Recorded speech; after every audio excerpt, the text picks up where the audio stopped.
મારી ચેહરની રમેલ છે. આજ મારો પ્રસંગ છે, જવો આનંદ કરો. હું એકલી ધૂણતી જેવી લાગુ, અને એકલી હું કોદળ ધૂણતી નહીં.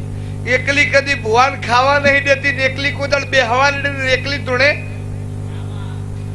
પણ ચોક તો મારો વાયેલો હશે ને, ચોક તો મારો ઉભો રાખેલો, ચોક તો આ સભામાં બીજી તો કોઈક માતાઓ હશે ને. હું મકોણાની માતા બોલાવું છું, ભીખા ભુવાની ચેહર ધૂણતી છું, અને કદાચ મારો પારો પુનઃ પડી રહી છે. મારી સભામાં માતાઓ હાજર ભાઈ, હું નારાયણ મેહોરની માતા બોલાવું છું. ઘણી વાર મારી સભામાં આવું તો મને એમ થાય કે જગતમાં દેરો જતો નહીં રે. હું મકોણાની માતા કહું છું.